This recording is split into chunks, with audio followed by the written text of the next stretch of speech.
What's going on, AWGFAM? Welcome back to the channel. So today we got some of the Dodo King Dodo Operator.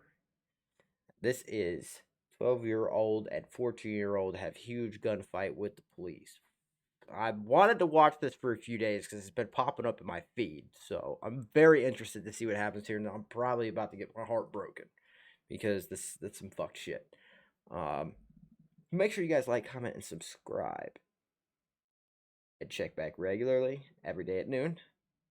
I'm uploading.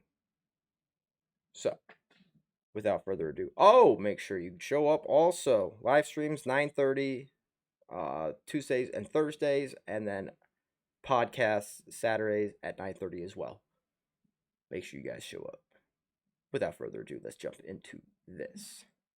Hi everyone, Donut here. You may notice I'm not in my office. I'm actually in Los Angeles, the armpit of California. California is kind of the armpit of the United States, so it's like a double armpit. Armpitception. What a perfect place to film a shooting breakdown, though. First off, new vlog up on the second channel where I go shoot some guns with Mr. Meat Canyon himself.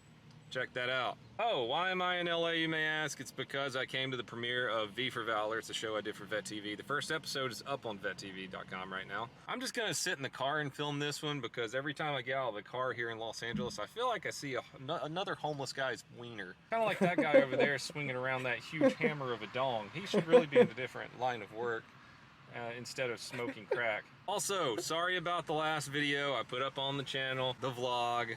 No one died in a shootout with police in that video, and I just want to go ahead and apologize for that. Got a pretty crazy situation for the shooting breakdown we're going to do for you sexy mother lovers today. A 12-year-old and a 14-year-old suspect got into a huge shootout with police officers. Not just any police, though, the Volusia County Sheriff's Department. I feel like they're always getting into some kind of crap, like the Las Vegas Metropolitan Police Department when it comes to shootings. They shoot like 4 people a week. The video I did last week where the dude stole not 1, but 2 police cars was a guy in Volusia County. Of course you just can't do nothing with Florida men.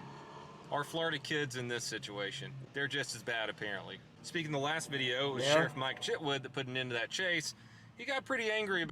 I grew up in Florida, if y'all don't know that. And it's pretty fucking bad. People are dumb. People are beyond dumb. They're so stupid in Florida.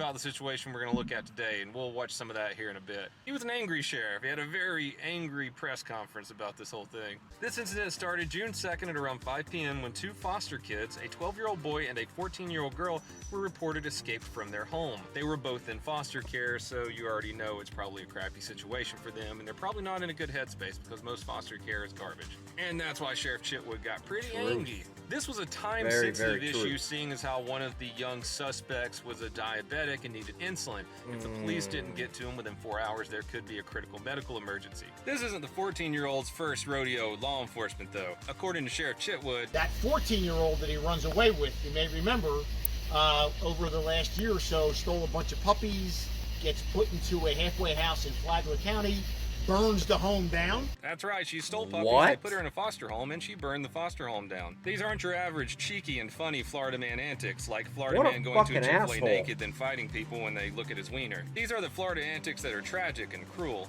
Deputies were on the hunt. They were patrolling a neighborhood doing all sorts of bolo stuff when neighbors approached them and said they had heard some broken glass coming from a nearby home. When deputies approached the house, they saw signs of forced entry and set up a perimeter. The homeowner, who was only gone for a short while, returned and told deputies that there was an AK-47, a pump shotgun, a handgun, and a couple of 100 rounds of ammo inside of the house. Our 2 young suspects actually broke into the house, took baseball bats, and smashed up everything inside. Like I said, not the cute and spontaneous kind of Florida crime. Police showed up, and at around 8:30 p.m., and I don't say this to be a douche. I understand the situation that they're in. But they're little fucking demon seeds. That's the kid that needs their ass whooped. Period. And if you don't agree with me, I really don't fucking care. Your ass didn't get whooped enough. Either that or you've had such a fucking rough childhood, you could give a shit what happens to you. Which is still fucking wrong. I don't care how old you are. I really don't. 12 and 14 is old enough to know what you're doing is fucking wrong.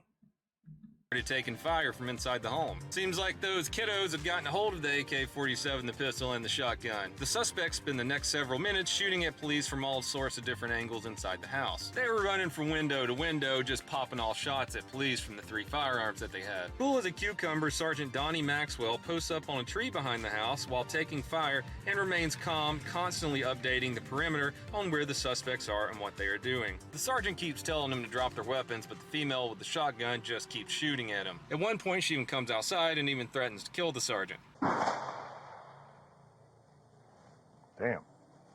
Shot fired.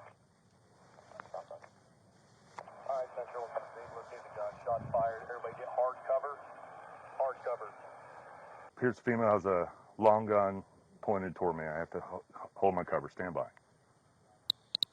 It's either a shotgun or a long gun. Female has it in her hand. Juvenile male looks like he has something in his hand as well.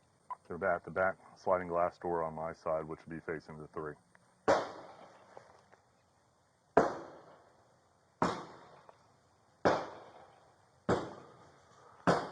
Shooting out the rear window toward my direction. Stand by.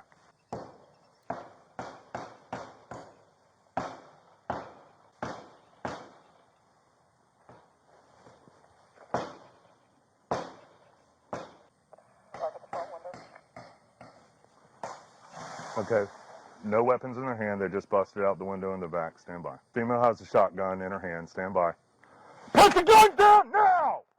Take our time. 10-4, they're shooting at me. Hold it. Hold the air. I'm code 4.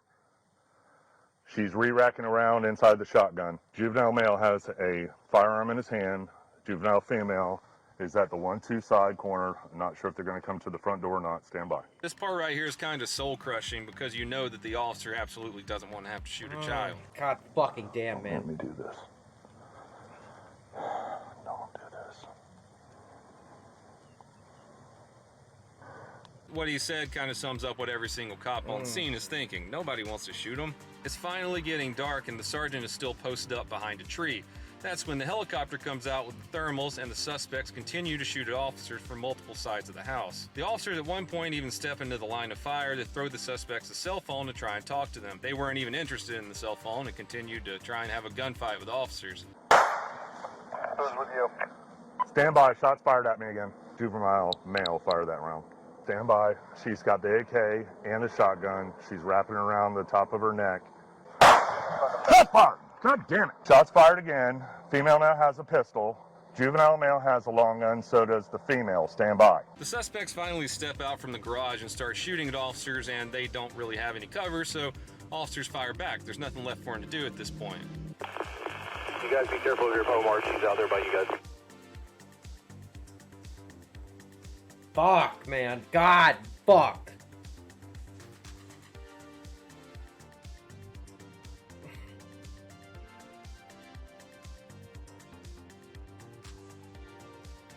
The female ends up getting shot in the arm and the sternum. When the male suspect, 12-year-old, saw this, he said, "No, I don't really want any of this anymore." He said, "Damn, I guess this ain't Grand Theft Auto after all." Calling to you, the female's on the ground behind the car.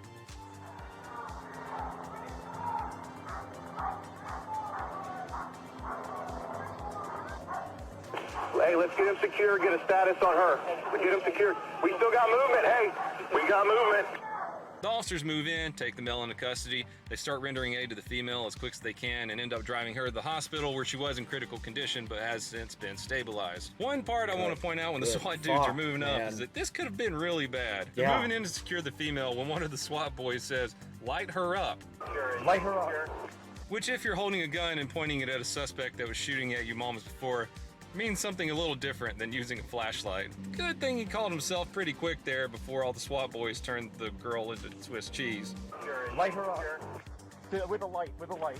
Like I said earlier, old Sheriff Chitwood was pretty angry about this one, and for good reason. He had more than a few angry words to say about this situation. Where have we gone wrong? That 12-year-old and 14-year-old think it's okay to take on law enforcement. What the hell is the Department of Juvenile Justice doing sending these kids to places that can't handle them? In the end, both of the suspects faced one count of armed burglary and a lot of counts of attempted first-degree murder of a law enforcement officer. Let me know how you think the police handled this situation in the comments below. I'm going to be back home here in a couple days, so I'll be starting the stream back up. Please go check out the vlog channel. I've been putting a lot of content on there. Until next time, please have a fantastic day. Jesus, man, that's so fucking insane. I cannot believe that I just watched that. I cannot fucking believe that this is where we are. And here's the thing. I don't think that 12-year-old really understood what he was doing. I think he just thought he was having fun. I really believe that that 14-year-old, because she's been in and out, in and out, in and out that whole time, has gone through a lot of fucked up shit. She just doesn't fucking care whether she lives or dies at this point. And so she brought a 12-year-old along for the ride, which is, it's fucking insane to me. And another big problem is the system doesn't fucking help any child. I know this one personally. The system doesn't fucking help. The system's a fucking joke, and the people who work in the system, you're a fucking joke too. You don't fucking care. It's all a goddamn paycheck to you. And if you don't fucking care, then why the fuck do you do that goddamn job? That's my problem with you, motherfucker. When you take a job and you don't give a fuck about your fucking job, then why the fuck do you even work there? You're a piece of fucking garbage. Because you're never going to give a fuck whether there's success within that business or not. But, you know, I'm not even going to get on my tangent on that. I'm not.